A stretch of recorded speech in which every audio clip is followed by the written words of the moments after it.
নমস্কাৰ, আশা কৰোঁ সকলো ভালে কুশলে আছে। জীৱনত আমি সদায় জীৱনটোক লৈ আমি সদায় কিছুমান কথা কৈ থাকোঁ। আমাৰ জীৱনত এইটো নাই সেইটো নাই, আমি সদায় ছেটিছফেকশ্যনটো আমাৰ নহয়। জীৱনত ভাল দিন কেতিয়া আহিব, আমি ভাল দিনৰ আশাত সকলো ৰখি থাকোঁ যে আমাৰ ভাল দিন কেতিয়া আহিব। কিন্তু মই আপোনাক এটা কথা ক'বলৈ বিচাৰিম, আপুনি যেনেকৈ আছে না বহুত বেষ্ট আছে। কাৰণ আপুনি আজি যিটো ষ্টেজত আছে, মানে যিটো ষ্টেজত আপুনি জীয়াই আছে, তো সেই ষ্টেজটো পাবলৈ হয়তো বহুতে চেষ্টা কৰি আছে। মানে আমি ধৰক যিটো লাইফষ্টাইলত বৰ্তমান আছোঁ, এনেকুৱা লাইফষ্টাইলত থাকিবলৈ হয়তো কিছুমানে সপোন দেখি আছে। গতিকে সন্তুষ্ট থাকিবলৈ শিকক মানুহ। আৰু মানুহ নিজৰ চলিউশ্যনবিলাক মানুহে নিজে বেলেগলৈ ঠেলাতকৈ নিজে যদি চলিউশ্যনবিলাক আমি সমাধান কৰিবলৈ অলপ কিছু পৰিমাণে চেষ্টা কৰোঁ, তেতিয়া হয়তো সুখী হ'বলৈ বা ভাল দিনৰ আশাত আমি ৰখি থাকিব নালাগে। নিশ্চয় ভালবোৰ নিজে হ'ব। তেতিয়া এটা উদাহৰণ দিবলৈ বিচাৰিম মই।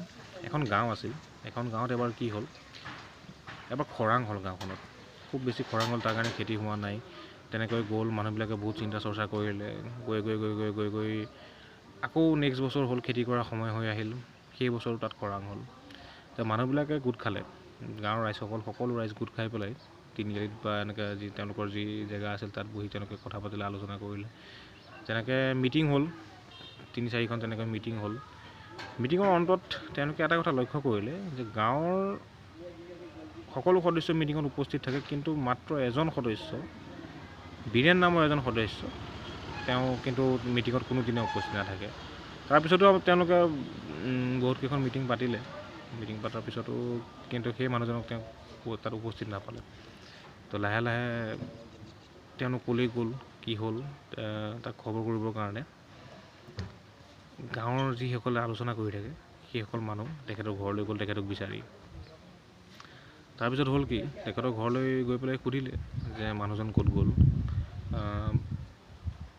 যিকেইজনে আলোচনা কৰি থাকে তেখেতসকলে ভাবিছিল তেওঁ চাগে গাঁও এৰি বেলেগ ক'ৰবাত গুচি গৈছে বা বেলেগ কামৰ সন্ধানত ক'ৰবালৈ গুচি গ'ল বুলি।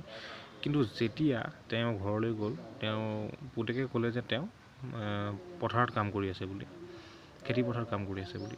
তেতিয়া সকলো অবাক হ'ল, কাৰণ যিহেতু পানী নাই, কোনো ব্যৱস্থা নাই, তেওঁ খেতি কেনেকৈ কৰিব। সেইকাৰণে সকলো চাবলৈ গ'ল তেওঁ কি কৰি আছে।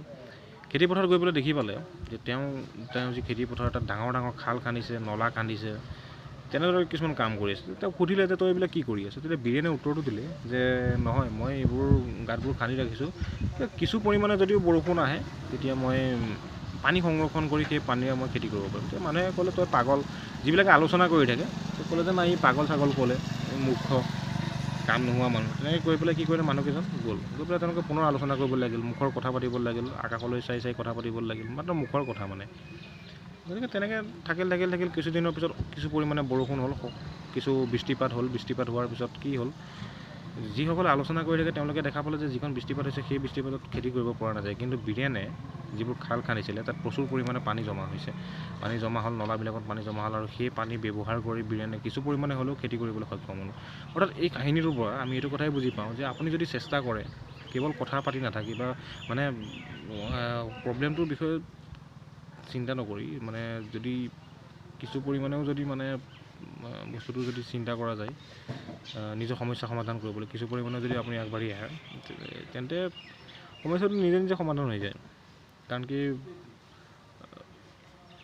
সমস্যাৰ কাৰণে নিজে আগবাঢ়ি আহিব লাগিব। আপুনি আপোনাৰ সমস্যা কোনেও সমাধান নকৰে। মানে ভগৱানৰ আশাত বহি থাকি লাভ নাই। এইটো কি ঠিক, ভগৱান হয়তো আপোনাৰ আশাত বহি আছে, তেনেকুৱাও হ'ব পাৰে। আৰু মানে বস্তুবোৰ প্ৰেক্টিকেল হ'ব লাগে, সদায় প্ৰেক্টিকেল হ'ব লাগে, প্ৰেক্টিকেল থাকিব লাগে।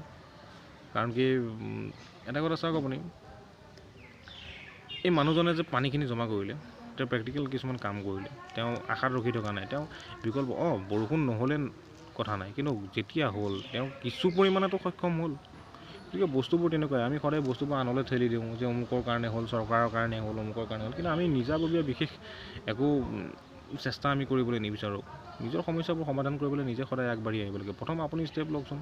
সদায় চবেই চিঞৰ বাখৰ কৰি থাকে, চবেই চিঞৰ বাখৰ কৰি থাকে নিবনুৱা সমস্যা দূৰ কৰিব লাগে, চাকৰি নাই, অমুক নাই, চৰকাৰখন দোষাৰোপ কৰি আছে। আৰে ভাই, নিবনুৱা সমস্যা দূৰ কৰিবৰ কাৰণে তুমি জানো কিবা আগবাঢ়িছা?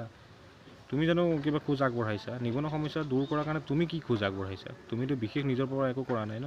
গতিকে বস্তুবোৰ তেনেকুৱাই। আৰু জীৱনত ভাল দিনৰ কাৰণে আপুনি কেতিয়াও ৰখি নাথাকিব।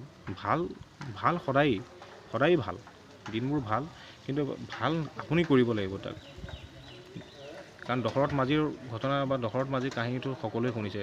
এজন মানুহে অকলে পাহাৰ কাটি ৰাস্তা বনাইছে। সেই সময়ত আজি 25 বছৰৰ ভিতৰত তেওঁ পাহাৰ কাটি ৰাস্তা বনাইছিলে। গতিকে মানুহজনে যদি পাহাৰ কাটি ৰাস্তা বনাব পাৰিছে, তেন্তে আপোনাৰ ভাল দিন আহিবৰ কাৰণে সেইটো ইমানো টান নহয়, পাহাৰ কটাতকৈতো টান নহয় ন। গতিকে বস্তুবোৰ তেনেকুৱাই, আমি নিজাববীয়াকৈ যদি যিকোনো কাম আমি চেষ্টা কৰোঁ, আমি ইচ্ছা কৰোঁ, সকলো ইচ্ছাৰ ওপৰত থাকে। আপোনাৰ যদি ডিজায়াৰ আছে, আপুনি চেষ্টা কৰে, নিশ্চয় ভাল হ'ব। কাৰণ ভাল দিনৰ আশাত কেতিয়াও ৰখি নাথাকিব। কাৰণ সময় চাওক, সময় এনেকুৱা এটা বস্তু নহয়, সেইটো কেতিয়াও ঘূৰাই নাপায়। আজিৰ দিন আপুনি কাইলৈ নাপায়। গতিকে আজি আপোনাৰ বেষ্ট ট্ৰাই কৰক। যদি আপুনি ট্ৰাই কৰে, তেতিয়া কমচে কম এইটোতো ক'বলৈ হ'ব যে মই ট্ৰাই কৰিলোঁ নহ'ল। কিন্তু সেই কপাল চপালৰ লিখন এইবিলাকত নাযাব। বি প্ৰেক্টিকেল ইয়াৰ। বৰ্তমান সময়টো প্ৰেক্টিকেলৰ যুগ হয়। আপুনি অলপ পৰিমাণে চেষ্টা কৰিবই লাগিব। নিজে যদি চেষ্টা নকৰে, তেন্তে আপোনাক বেলেগ কোনো আহি পেলাই আপোনাক একো ভাল কৰিব নোৱাৰে। গতিকে বস্তুবোৰ তেনেকুৱাই, প্ৰেক্টিকেল হ'ব লাগে মানুহ, প্ৰেক্টিকেলিটিত আহিব লাগে। মানুহে নোৱাৰা কাম একো নাই, অসম্ভৱ কাম একো নাই, নিশ্চয় হ'ব, মাত্ৰ চেষ্টা কৰি থাকক। Thank U.